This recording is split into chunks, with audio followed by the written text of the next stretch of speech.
نعم شیخ شتری سے سوال پوچھا جا رہا ہے. نعم تفضل يا أختي الكريمة. نعم ایک خاتون پوچھ رہی ہے سوال. تفضل يا أختي. تفضل یا اختی، بولیے سوال کیا ہے؟ طيب يبدو أن الأخت الكريمة لا تسمعنا. شيخنا الكريم وردنا تساؤل عبر واتساب الإذاعة.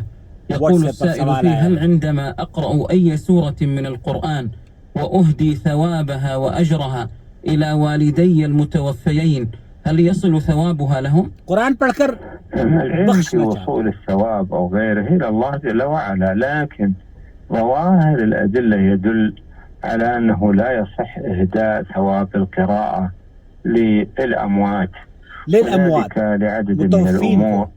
أولها أن ثواب الأعمال الصالحة إنما يكون عندما تكون عبادة يتقرب بها لله جل وعلا، ولا يصح لنا أن نثبت أن عملا من الأعمال يكون عبادة لله سبحانه وتعالى إلا إذا ورد فيه دليل من الكتاب والسنة، ولم يرد لنا أن إهداء الثواب للآخرين يدخل في هذا الباب في قراءة القرآن. قرآن کریم کو پڑھ کر بخشنے کے بارے میں شیخ سعد الشتری سے پوچھا جا رہا ہے کہ کیا قرآن کریم کو پڑھ کر ہم اپنے متوفی والدین کو اور رشتہ داروں کو بخش سکتے ہیں؟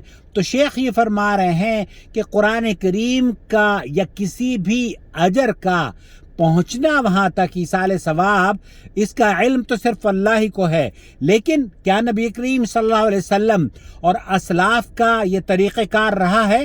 تو ایسی صورت میں جب ہم قرآن و حدیث کو پرکھتے ہیں اور کنگھالتے ہیں، احادیث کی تحقیق کرتے ہیں، تو پتہ چلتا ہے کہ نہ نبی کریم صلی اللہ علیہ وسلم نے ایک بھی مرتبہ قرآن کریم کو پڑھ کر کسی کو بخشا ہو، اور نہ ہی صحابہ کا یہ عمل رہا ہے. تو عبادات اللہ کو راضی کرنے کے لیے کرنی چاہیے، دعائیں مغفرت کرنی چاہیے. نمازیں پڑھ کر آپ اپنی نمازوں میں اپنے متوفین کے لیے دعا کریں. ایسا نہیں ہے کہ نمازوں کا تحفہ آپ ان کو بھیجیں، قرآن پڑھ کر تحفہ ان کو دے دیں. یہ ثابت اللہ اور اس کے رسول صلی اللہ علیہ وسلم سے یا صحابہ سے بھی ثابت نہیں ہے، بلکہ شیخ بن باز، شیخ عثیمین اور سعودی عرب کے کبار علماء کا موقف یہ ہے، حدیث علماء کا موقف یہ ہے کہ یہ بدعت ہے، اور قرآن خوانی نام کی جو عبادت ہمارے یہاں لوگ کرواتے ہیں اس کی کوئی اصل قرآن اور سنت میں نہیں ہے. اپنا بہت خیال رکھیں، دعاؤں میں یاد رکھیں، اور اس چینل سے جڑ جائیں اگر آپ ابھی تک ہمارے چینل کو سبسکرائب آپ نے نہیں کیا ہے تو، اور سپورٹ کریں اس کو جوائن ممبرشپ کے ذریعے.